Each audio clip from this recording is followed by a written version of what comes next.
பகுதியில் வந்து ஒரு பெரிய வலுப்பெற்ற ஒரு இயக்கமாக ஒரு தனி நாடு குட்டியாக ஒன்று தனியாக உருவாகிவிட்டால் அது நமக்கு சரியாக இருக்காது அப்படின்னு பலரும் நினைத்ததால் நசுக்கப்படக்கூடிய ஒரு விடயம் இது அப்படின்னு மிகப்பெரிய அளவில் அது விவாதிக்கப்பட வேண்டியது.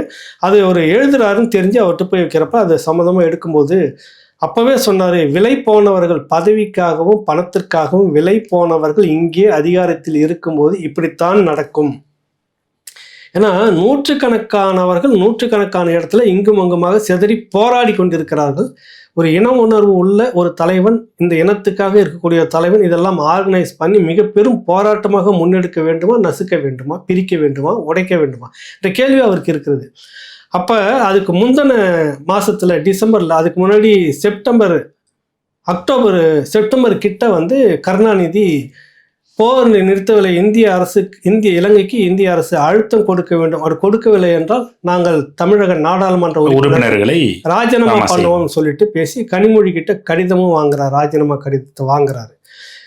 அப்போ ஒரு வேளை அந்த மாதிரி விலகி இருந்தால் அந்த காங்கிரஸ் அரசு திமுகவுடைய அந்த சப்போர்ட்ல தான் ஆட்சி, ஆதரவுல தான் ஆட்சி நடத்துது. கோலிகேஷன் கவர்மெண்ட் தான் வந்திருக்கும். அது காபந்த அரசு தான் இருந்திருக்கும். காபந்த அரசால இலங்கைக்கு தனிப்பட்ட முறையில் அதிகாரத்தோடு எதுவும் செய்ய முடியாது. ஒரு குறைந்தபட்ச ஒரு நெருக்கடியாக அது இருந்து ஒரு கேள்விக்குரிய வந்து வச்சிருக்காங்க.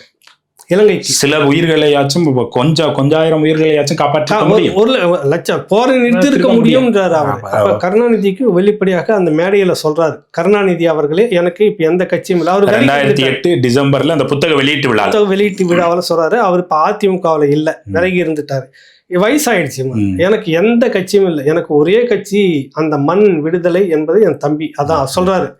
இந்த தெளிவா பதிவு பண்ணிக்கிறார். நான் சொல்றேன், ஒண்ணும் இல்லை, நீங்க ராஜினாமா செய்வதாக சொல்லி இருக்கிறத ராஜினாமா செய்யுங்க. இப்பொழுது இருப்பதை விட 2 மடங்கு வெற்றியோடு உங்களுக்கு சட்டமன்றத்தில் தமிழ்நாட்டில் உட்கார வைப்பதற்கான வேலையை நாங்கள் எல்லோரும் சேர்ந்து செய்கிறோம். எண்ணிக்கை கூட சொல்லி இருக்கிறார். இப்பொழுது இருப்பதை விட 180க்கு மேலாக நீங்கள் வருவீர்கள். அன்னைக்கு தேதிக்கு ஒருவேளை ராஜினாமா செய்திருந்தால் மத்தியில் ஆட்சி கவிழ்ந்திருக்கும்.